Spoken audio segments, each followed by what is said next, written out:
Assalamualaikum warahmatullahi wabarakatuh. Hai anak-anak kelas 6, apa kabar kalian hari ini? Semoga dimanapun kalian berada, kalian dalam keadaan sehat selalu. Sebelum kita memulai pelajaran, marilah bersama-sama kita berdoa. Berdoa sesuai dengan kepercayaannya masing-masing. Berdoa dimulai. Berdoa selesai. Hari ini kita akan belajar materi pada tema 1, subtema 1, pembelajaran 1. Berikut adalah tujuan pembelajaran yang harus dicapai pada pembelajaran hari ini.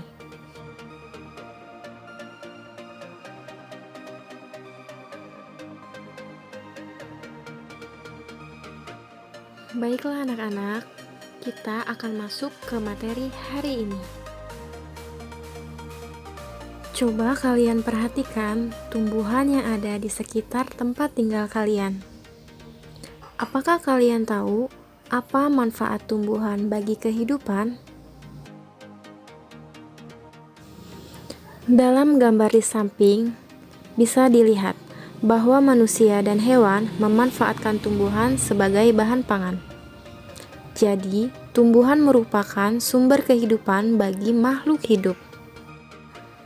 Lalu, adakah manfaat lain yang dapat diperoleh manusia dari tumbuhan? Berikut adalah manfaat lain tumbuhan bagi manusia. Yang pertama, sebagai sumber energi. Yang kedua, sebagai sumber vitamin untuk kesehatan. Yang ketiga, sebagai sumber oksigen untuk bernafas. Yang keempat, sebagai pengikat air tanah. Yang kelima, sebagai peneduh dan memperindah kehidupan yang ada di bumi. Setelah kalian belajar manfaat tumbuhan bagi kehidupan, sekarang kita akan belajar tentang perkembangbiakan tumbuhan pada tanaman jagung. Simaklah bacaan berikut ini. Jagung merupakan salah satu tanaman yang dijadikan bahan makanan pokok di berbagai negara. Salah satunya di Indonesia. Di Indonesia, penduduk Pulau Madura menjadikan jagung sebagai makanan pokoknya. Jagung merupakan salah satu tanaman penghasil karbohidrat yang sangat diperlukan oleh tubuh. Seorang petani jagung memulai pembiakan tanamannya dengan menanam biji jagung. Setelah 3-4 hari, bakal tanaman akan muncul di permukaan tanah. Tanaman jagung akan terus tumbuh menjadi besar. 3 hingga 3,5 bulan, buah jagung dapat dipanen oleh petani. Buah jagung yang berbentuk seperti tongkol pada mulanya berupa sekuntum bunga. Bunga jagung memiliki helai-helai rambut halus pada bagian ujungnya. Pada helai rambut tersebut terdapat tepung sari. Tepung sari akan terbang terbawa angin ketika angin bertiup. Tepung sari yang terbawa angin sebagian akan jatuh di kepala putik yang terletak di bagian bawah bunga pada pohon jagung yang lain.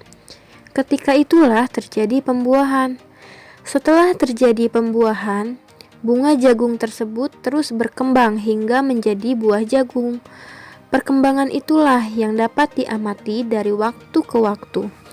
Buah jagung akan siap dipanen ketika rambut jagung sudah berwarna kecoklatan dan bagian tongkolnya sudah mengering. Apabila buah jagung tersebut dikupas, akan memperlihatkan biji jagung yang kekuningan.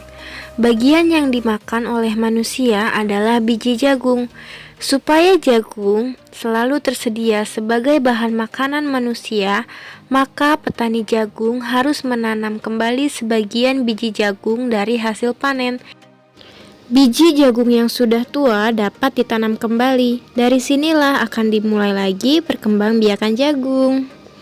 Setelah kalian menyimak bacaan yang tadi sudah Ibu bacakan, kalian bisa menulis ide pokok dari setiap paragraf di dalam diagram yang sudah disediakan. Perkembangbiakan tanaman jagung terjadi secara generatif atau secara kawin. Perkembangbiakan generatif atau secara kawin dilakukan melalui proses penyerbukan dan pembuahan. Perkembangbiakan generatif pada tumbuhan diawali dengan penyerbukan, yaitu melekatnya atau jatuhnya serbuk sari ke kepala putik. Setelah terjadi penyerbukan pada serbuk sari, tumbuh bulu serbuk sari yang menuju ke ruang bakal biji. Kemudian serbuk sari akan masuk ke ruang bakal biji melalui bulu serbuk sari.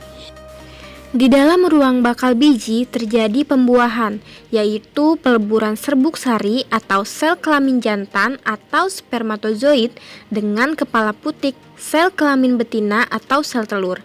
Hasil dari pembuahan adalah zigot. Zigot berkembang menjadi lembaga, bakal biji berkembang menjadi biji dan bakal buah. Kemudian bakal buah berkembang menjadi daging buah. Lembaga yang berada di dalam biji merupakan calon tumbuhan baru. Sekarang coba kalian perhatikan bagian-bagian bunga berikut.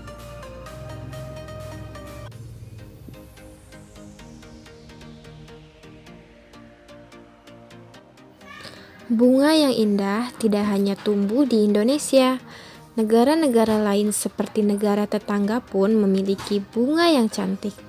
Karena kondisi geografis yang hampir sama, bunga yang tumbuh tidak jauh berbeda jenisnya. Seperti pada gambar, bunga kembang sepatu tumbuh di Indonesia dan Malaysia. Bunga ini dapat digunakan sebagai pewarna di Indonesia. Di Malaysia, bunga kembang sepatu dinamakan bunga raya dan merupakan bunga nasional. Bunga Kamboja. Bunga ini sering digunakan dalam perlengkapan tari di Bali. Dor campa atau bunga Kamboja dapat ditemukan di Indonesia dan Laos. Di negara tersebut, bunga ini digunakan untuk dekorasi upacara keagamaan dan penyambutan tamu. Indonesia, Malaysia, dan Laos hidup berdampingan. Meski berbeda negara, ketiganya memiliki persamaan dalam kehidupan sosial dan budaya. Dengan adanya persamaan tersebut, maka mereka bergabung dalam satu organisasi yang dinamakan ASEAN atau Perkumpulan Negara-Negara se-Asia Tenggara. Berikut adalah 10 anggota negara ASEAN. Yang pertama, Indonesia. Kedua, Malaysia. 3, Thailand. 4, Singapura. 5, Filipina. 6, Brunei Darussalam. 7, Vietnam. 8, Laos. 9, Myanmar. 10, Kamboja. Setelah kalian mengetahui negara-negara yang tergabung dalam ASEAN, sekarang kita akan belajar tentang kehidupan sosial budaya masyarakat ASEAN.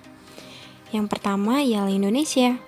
Indonesia memiliki keberagaman etnis, suku, budaya, agama yang terbentang dari Sabang hingga Merauke. Masyarakat Indonesia terkenal dengan keramahan dan toleransinya. Yang kedua, Brunei Darussalam. Di Brunei terdapat kampung air, yaitu Kampung Terapung di Brunei. Mayoritas penduduknya adalah orang Melayu. Secara tradisional, orang Brunei tidak berjabat tangan dengan lawan jenisnya. Untuk negara-negara ASEAN yang lain, jelasnya kalian bisa baca kehidupan sosial budaya masyarakat ASEAN pada buku siswa tema 1 halaman 9 sampai dengan halaman 13. Nah, kalian sudah belajar keunikan negara-negara ASEAN, mulai dari kondisi geografis, bunga, hingga kebudayaannya. Tugas kalian, carilah perbedaan dan persamaan karakteristik dari dua negara ASEAN dan menuliskannya pada diagram Venn yang sudah disediakan. Tetap semangat anak-anak hebat. Terima kasih. Wassalamualaikum warahmatullahi wabarakatuh.